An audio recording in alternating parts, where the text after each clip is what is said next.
Okay, let's get started. Hi and welcome. My name is Jetta Magenta, and this is my demo of my rad fire brute for fire farming. Thank you for being here. It's great to be able to put this out for everybody.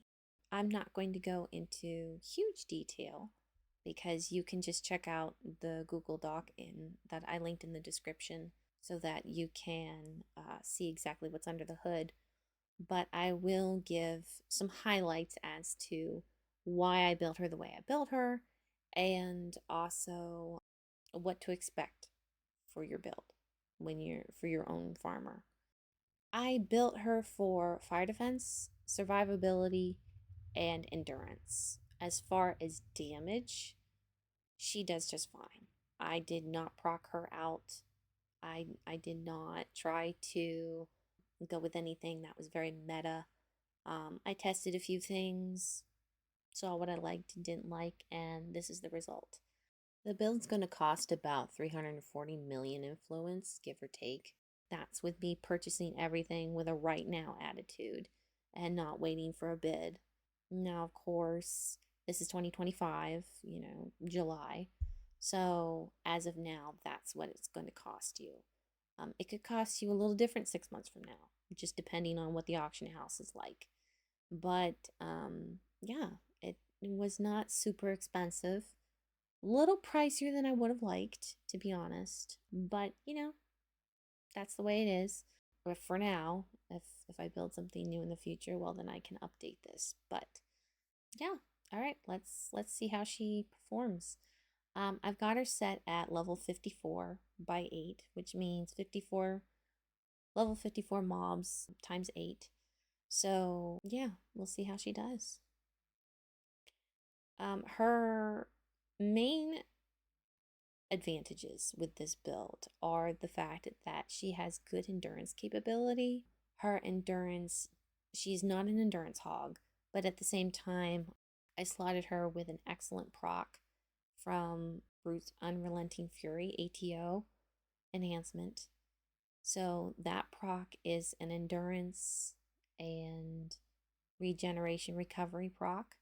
And so as long as I hit proton sweep a couple of times, it'll start stacking that proc for me almost immediately. So that helps a ton with my endurance. Not that her endurance is an issue, but every little bit helps. That's pretty much the only strategy I use with this build. As you can see, she's just getting blasted away and handling it really well. But I'm also using taunt to keep the mobs from using ranged damage on me. That was very important. Taunt negates ranged damage, just completely silences them, basically. And what helps with farming is that now they can't cast on you, so the next thing they're going to do is their most natural mechanic, which is to run towards you. Another highlight of this build is the fact that she has all of her bases really covered. You'll notice in her attributes monitoring window with the green numbers, she's got good accuracy. She's got tactics running, and I've got a Gaussian's 2-hit buff increase enhancement in there. So she's got about 83 out of the base of, I think, 75 to hit. So she's good. She's middle tier for 2-hit. Accuracy's not too bad. Recharge wasn't great, so I actually went ahead and did put hasten in there, even though I was a little worried that hasten would be too much of an endurance hog because of how much it would increase the amount that of powers that she would be using at one time. But it turned out perfectly. I was really pleased that it wasn't such an increase that she was just, burning through all of her cooldowns and not able to handle the endurance drain on top of all that. It all worked out really well. I was pleased with that. Other than her endurance, which was a real challenge to get to the point where it was not an end drain, I would say fire defense was definitely something that I found challenging to keep within the 45% range because that's the soft cap. For anybody who's not familiar with fire farming, you always want to make sure you have a soft cap of 45% fire defense, and you want to make sure that your fire resistance is capped as well. So as you can see on my attributes, I was able to achieve resistance, which is not hard to achieve when you have so many fire shields in Fiery Aura. The fire defense, I was really happy to get it to the 44.15%. That's fine. You're not going to notice a big difference. So next, what I'm going to show you is how she performs at level 53 by 8. And I should mention here that she has no incarnates. I know I put it in the description or in the title somewhere. I'm not sure. I haven't gotten that far yet with recording, but yeah, she has no incarnates, and that was a huge part of the process, was ensuring that you did not have to be a tier 3 or tier 4 incarnate 50 in order to be able to use this build. You can use it the second you hit 50 and you've trained up your powers and you've got those power slots and you've got them slotted with the enhancements that I used. So yeah, once you do that, you're good to go. There's no other requirement needed. You just have to be 50. So now we're going to jump in and just see how she does with just a little less of a challenge. I personally think she does great at 53 because technically, if she was incarnate and she did have that level shift that incarnate gives you to level 51, she would still have the same ratio on a 54 map of having them that, you know, 3 levels higher than her. So I'm basically just evening up the playing field. So you can technically say this is roughly how she will perform as an incarnate 50 on a level 54 map in the future. She, as you can tell, she's doing a really good job, and it's going faster. I'm already getting the minions kind of moving in, and my health bar is not dropping. My endurance is the same, just about. It's definitely a much smoother experience at level 53 by 8. Sure, you can farm at level 54, but there's not really a point. You'll technically get better experience and influence rewards in terms of the amount per kill, but the amount per second, you will not. The amount per second will be slower because it's taking a longer time to farm.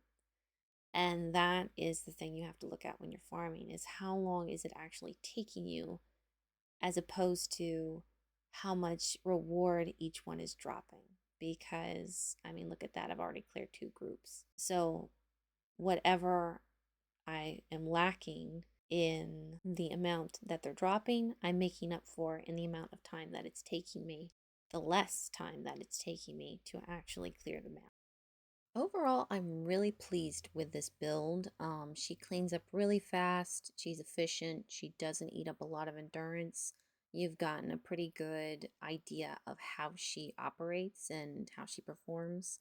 So what I'm going to do now is switch over to the Google document to show you exactly what's under the hood. So this is the Google Doc that I was referring to earlier. This is where I have listed all of the enhancements, the set categories they belong in, how much it's going to cost roughly on the auction house. And really, I just wanted to make a point about how much it's going to cost.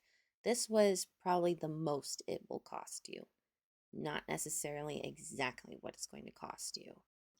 Like I said before, I bought everything with a right now attitude. So everything is potentially, not all of it, but most of it is potentially $1 million or more expensive than what it would be normally. So that's the good news. I'm not going to give an estimate as to how much it would actually cost, but this is how much it did cost me.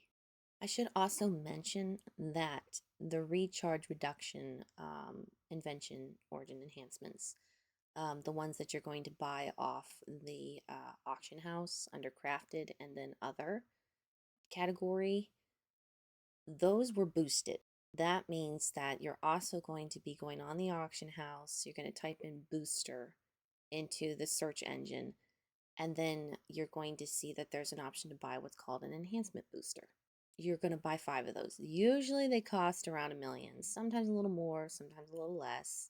You'll notice that I did not boost any of the other enhancements. That is because I did not want to add that increased expense into my spreadsheet because technically this is a budget build.